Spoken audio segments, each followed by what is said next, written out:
I want to know your secrets. The day the MacBook Neo was announced, I had a call with some people pretty high up at a large Windows laptop company, and they are absolutely terrified of this yellow nugget.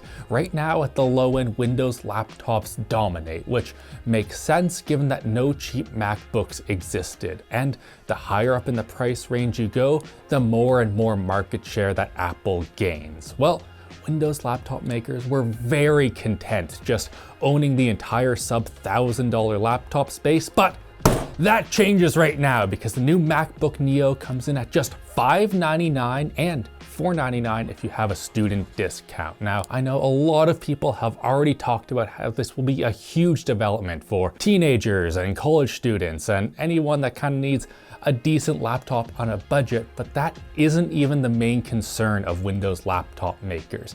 At this price point, the MacBook Neo is poised to open up entire new markets to Apple, like India and Brazil, where many people were just completely priced out of owning a MacBook. And the potential for MacBook sales growth is absolutely insane here.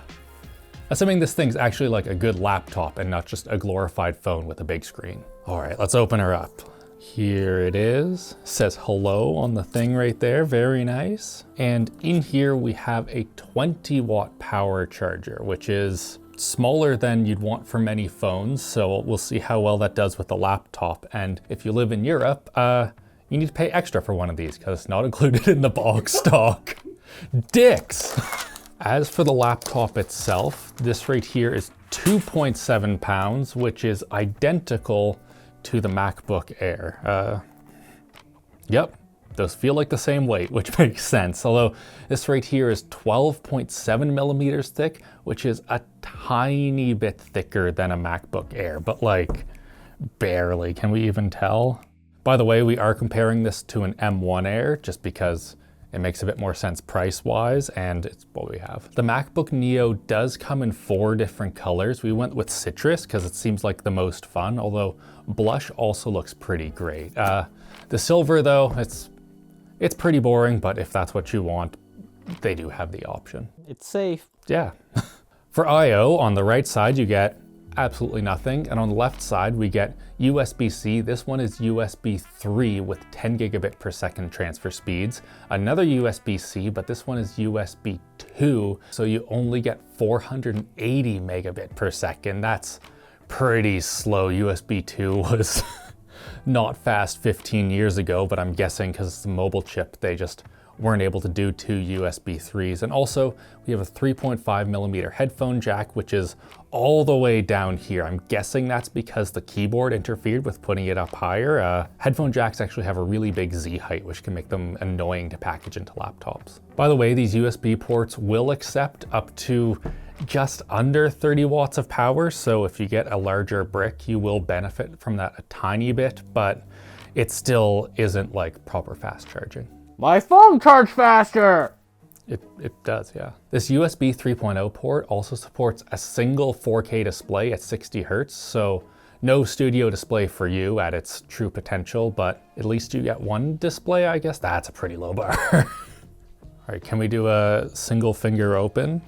That's a MacBook Classic, so it better be able to do it, and it does, no problem. The entire chassis of the Neo is made out of aluminum, and it is exceptionally stiff. I have seen a lot of people talk about how Windows laptops at this price point are all plastic, and in fairness to them, some plastics do feel really, really good if it's implemented properly, but this is, as expected for Apple, really, really well done. We did get the absolute base model Neo, so up at the top we have a lock button instead of Touch ID. I haven't found it super difficult to put in my password, like, oh no, I need to type a couple letters.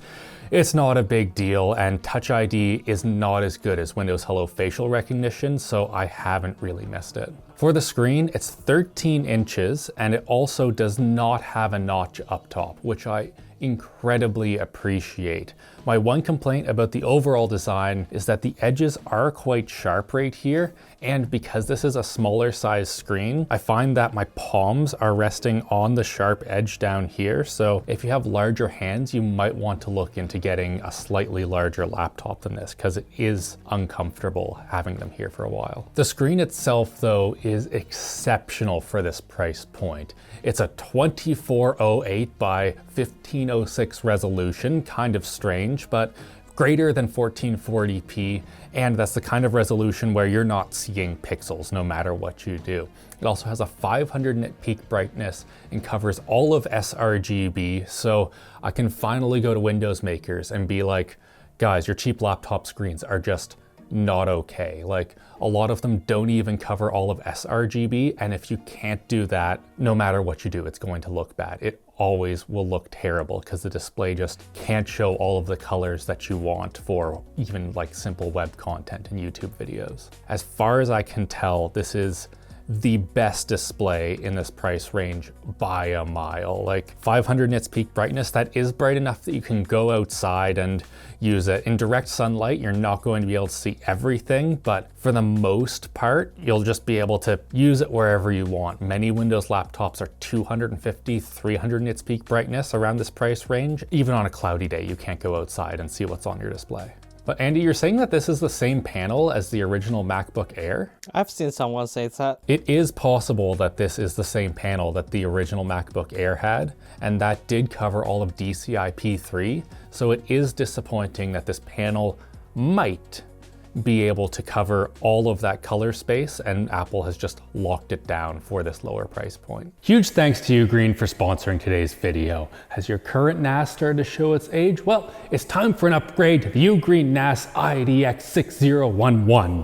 What a beauty. With an Intel Core Ultra 5 125H, you get class-leading computing power with up to 34 TOPS of AI compute. It also comes with up to 64 gigabytes of LPDDR5X RAM and dual M.2 NVMe slots with 2 Thunderbolt 4 ports and 2 10 gigabit Ethernet ports to make sure that you are always able to transfer your data fast. It also has a massive storage space with up to 196 terabytes of hard drives. That's enough to fit 69 nice million pictures, 133,000 movies, or 205 million files. With all of those files, it must be hard to find what you want. Well, not anymore. With the AI Julia, it can pull key points from pictures, videos, and files so you can find them with ease. The voice memo can also help transcribe, translate, and summarize your audio files, or just ask Julia questions and it can answer based on your own data. Since it's an entirely local AI, everything stays local and private. So don't wait, check out the Ugreen AI NAS IDX 6011 with our link down below.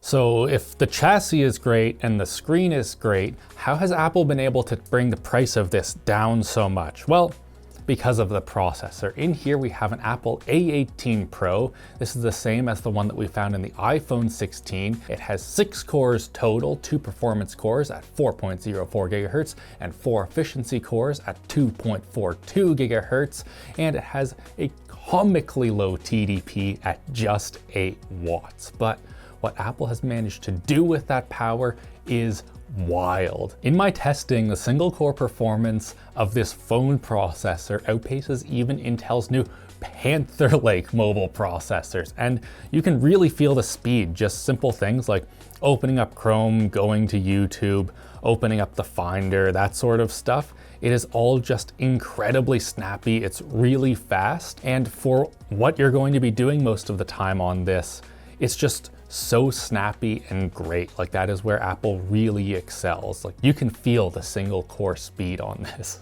That said though, this thing is only quick briefly for those sort of opening things tasks. Like, I'm gonna come in here into Cinebench, we'll only do the single core, and you can just see how comically undercooled this thing is. Yep, so CPU power was very briefly at like 7 watts. It has now dropped down.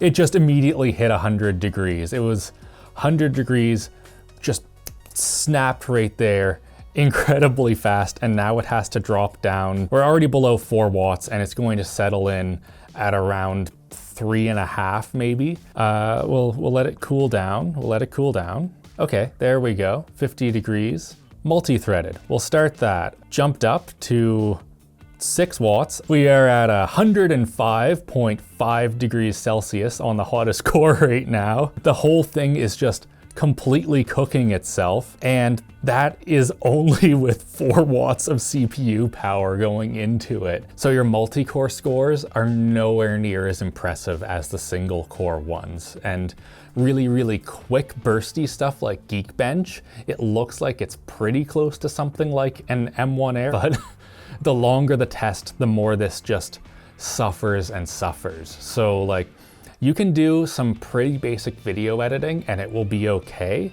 but the second that you go to export it, just like do that before you go to bed or go and like have lunch or something, because it is going to take a minute or an hour or a half a day.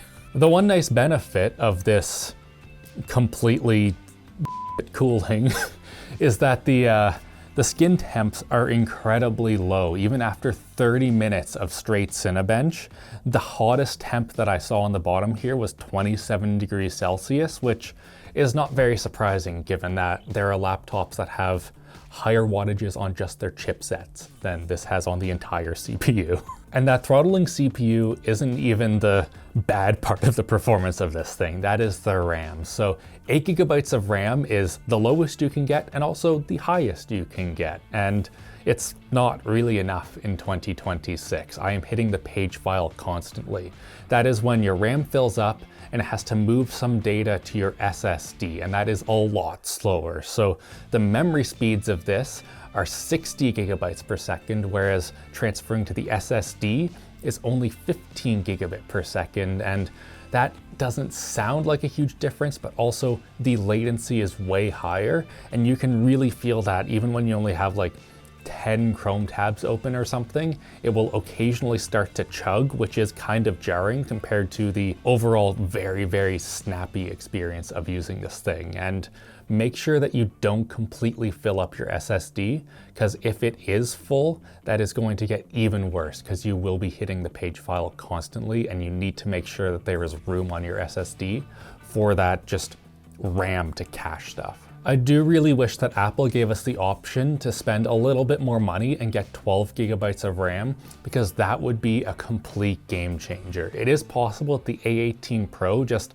simply cannot support 12 gigabytes of RAM. Like, it was originally designed for a phone that had 8 gigabytes of RAM, so it could just simply be impossible. But maybe in the future there'll be an A19 Pro model of this that costs a little bit more and is way more usable for multitasking. One thing I was really curious about though is if Parallels would run just easily on an A18 Pro, and it turns out it is not an issue in the slightest. It feels the RAM is an issue because once you open up Windows, you have 4 gigabytes of RAM for Windows, 4 gigabytes of RAM for Mac OS, and both of them suffer pretty hard when that is the case. That said though, if you just need to pop into Windows and do something quick, like something that's not supported in Mac OS at all, just accept that it's going to be a little bit on the slow side, and it's fine, it works. It is shocking how good Windows runs on the Apple processors now that Windows on ARM has had so much work. Like, look, I'm just in Windows, I'm using YouTube, nothing too crazy, but it's just working. One thing that so many budget laptops get wrong though is the keyboard, and that is an area that Apple has just killed it. This right here has the same switches that you get in the MacBook Air or the MacBook Pro, and they just feel really good. The chassis rigidity is excellent, and what can I say about the keyboard? It's just really good. I'm going to give it a soft A. It doesn't quite get into that A+ territory, but it's not as bad as an A-.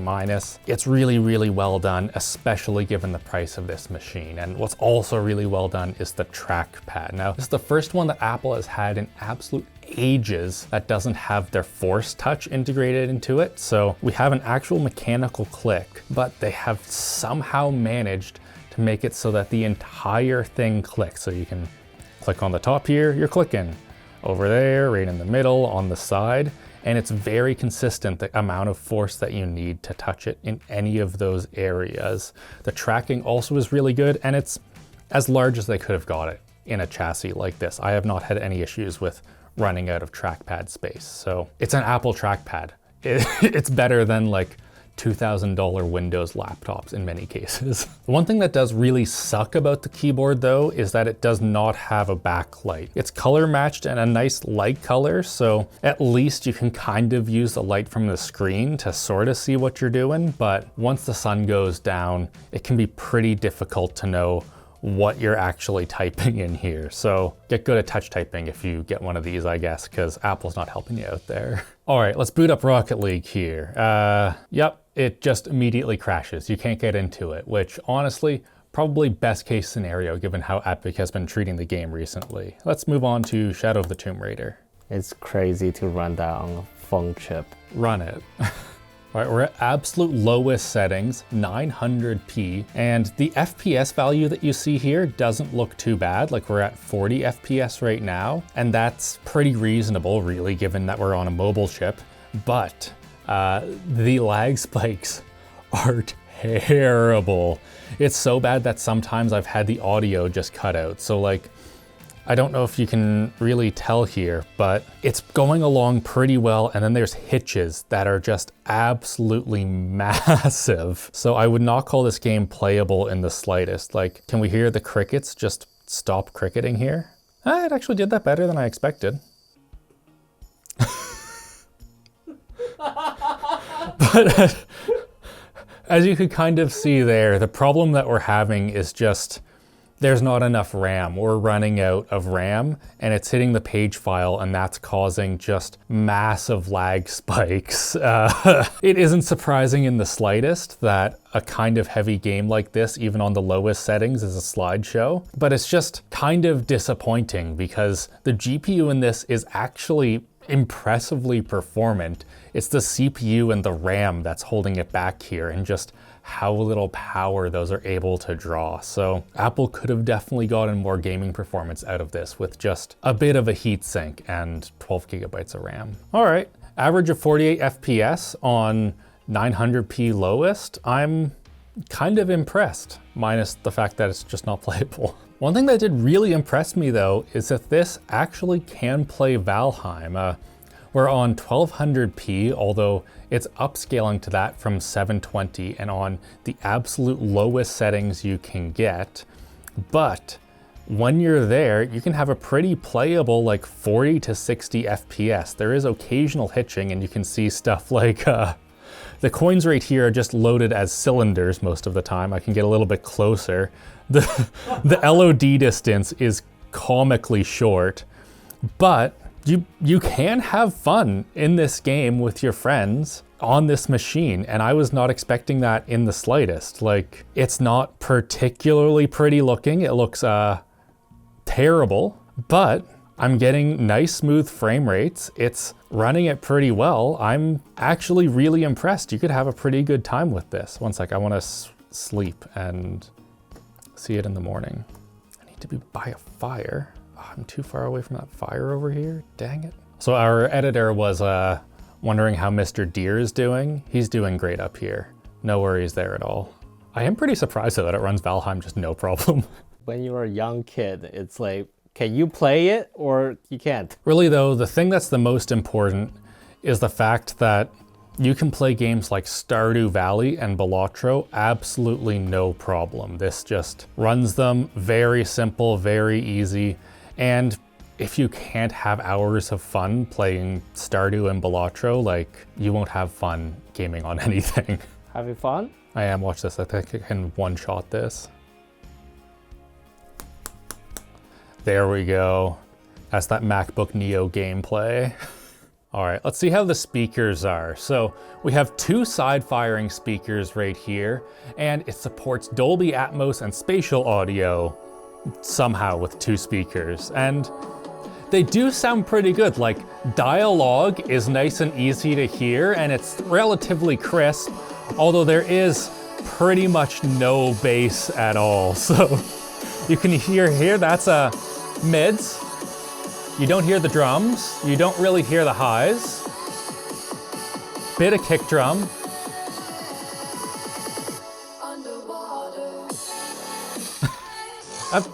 I've heard much worse speakers on a laptop before. Let's see how they actually compare. All right, here's the MacBook Neo, and there's a MacBook Pro. It's louder, has way more bass. It is unsurprisingly much better, given it's, what, more than $1,000 more? If they didn't manage to make the MacBook Pro speakers sound better, I would be really sad. All right, pink noise. So will this let me know if I plug it in to use other port for faster connection to USB drive? Cool. All right, let's have a look at our measurements here. So here we have the MacBook Neo. It actually looks pretty decent. It does start falling off at like 500 Hertz, which is why we're not getting a whole lot of bass, but I have seen laptops with much more squiggly lines than this with way less bass. So for the price, it's pretty darn good. We can look here. It shows that the M1, so this is like the previous generation of MacBook Air, is a tiny bit louder, but the bass is actually the same. Maybe we need to compare the two. One sec here. I kind of just assumed that the Neo would get completely killed by this MacBook Air, but one sec. All right, so here's the Neo.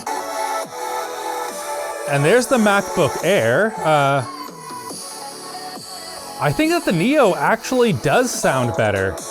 And it does make sense given what we have on the graph here. Like the Air sounds kind of tinny and almost harsh, which is this area up here. So it is getting louder, but the Neo just is better balanced for the amount of bass that it has, which is pretty much identical to the MacBook Air. Of course, if we bring the MacBook Pro in here, it just is better than both of them. It is just as loud as the Air in the treble region, and then from 600 Hertz and under, at 100 Hertz, we're looking at 13 dB more bass at 100 Hertz. That is why this right here just sounds so much better. All right, let's have a look at the webcam. Now, we have a 1080p webcam up here, and I do really appreciate that Apple didn't add a notch to this. I know that's probably just so that they could save money, but man, I hate the notch. Have I spoken about how much I hate the notch yet? And this 1080p webcam does do quite a good job. We have dual microphones with beamforming, which hopefully sound pretty good right now. And overall, I think this webcam's doing quite a good job. It's exposing for my face great. If I point it towards a bright light, how does it manage? Wow, that's actually a lot of lens flare. You don't normally see that. We've got a whole bunch. There's Andy back there. Hello. But it has just stayed locked with the exposure correct for my face the entire time there. So overall, good job. The webcam looks great. All right, I want to tear this thing apart. By the way, if you want to tear this device down, or basically any Apple laptop, make sure that you have a pentalobe bit. It's this kind of weird 5-point star thing that Apple made up that, oh, you slide that way. All right, 8 P5 screws later, and we are in. And the first thing is that, oh my God, these speakers are enormous. Look at how much space these speakers are using. There's no way that's all speaker. I'm pretty sure that it's this large just simply for chassis rigidity reasons and not for sound, but I could be wrong. Do I try and go further, Andy, and maybe destroy it? Sure. Sure, all right. Oh no, I am destroying it. This is where having a CT scanner would be really sick. Ooh, oh. Actually, is there a heat gun here? Heat gun, no. You have a hairdryer? Yeah. Come apart. I want to know your secrets. I guess it's the one that we're doing bad things to. Ugh. So it does seem like for the most part, that was just simply a sealed box. And probably most of the point of it is what I originally assumed. It's just to help with the chassis rigidity. But we do have these tiny little spots here. We have a tiny little sealed box and then a couple of different length little slits, which I'm guessing has something to do with tuning this tiny little driver to make it sound that good. This is our testing Neo now. Good thing we bought two. Yep, good thing we have two. That was a mistake. But a good mistake now. I was really hoping to see a big snaking like tuned tube though for the speakers. That would have been sweet.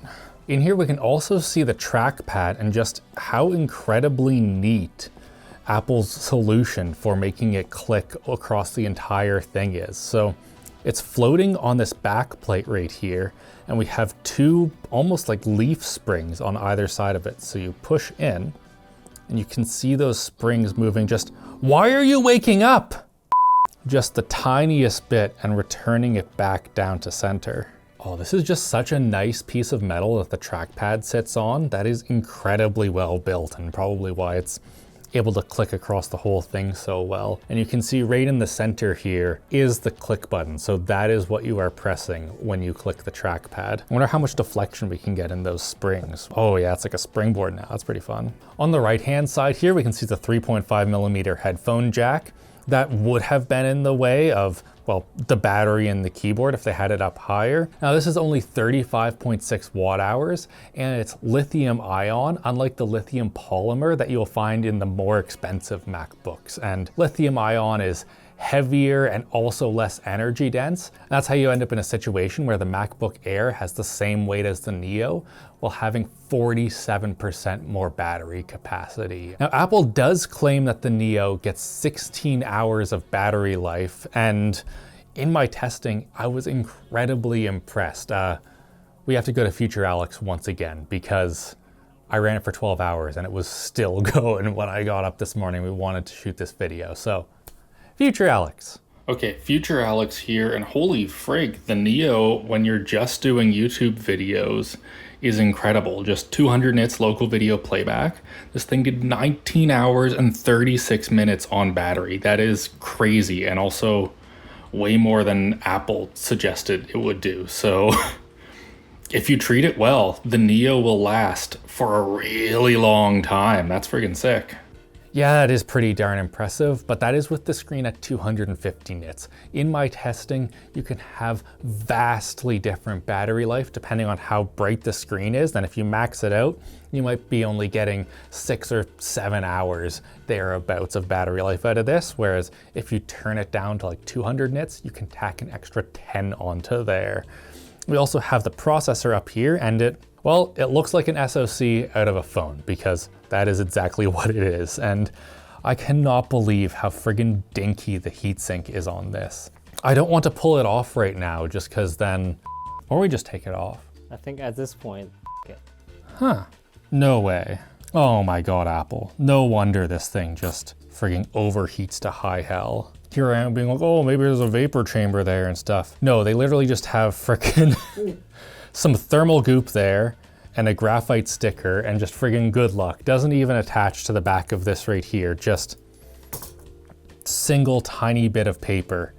And that's all that you get as a thermal solution. Like not even a tiny piece of aluminum. I mean, if you get a SSD like thermal conductor sticker, can you just tape it on the back of that thing and then use the bottom of the laptop as the adhesion? All right, here is a single thermal pad, right like that. That is all that we do. And now we put it back together and maybe we have way more performance. All right, the Cinebench score that we're going to try and beat is 1505. Let's see what we can do here. So it still is immediately up to 100 degrees, but we're not at 105. We're already at 105. Oh no, but we're at like 6.3 watts and it's kind of holding.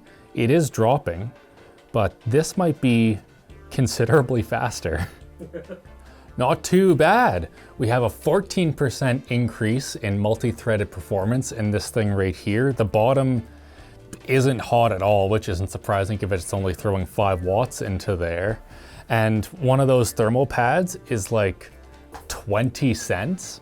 So that is an incredibly easy mod to do to one of these if you want to just immediately make it 14% faster. That is really silly that you can make it better just that easily. Why did they do that from the factory?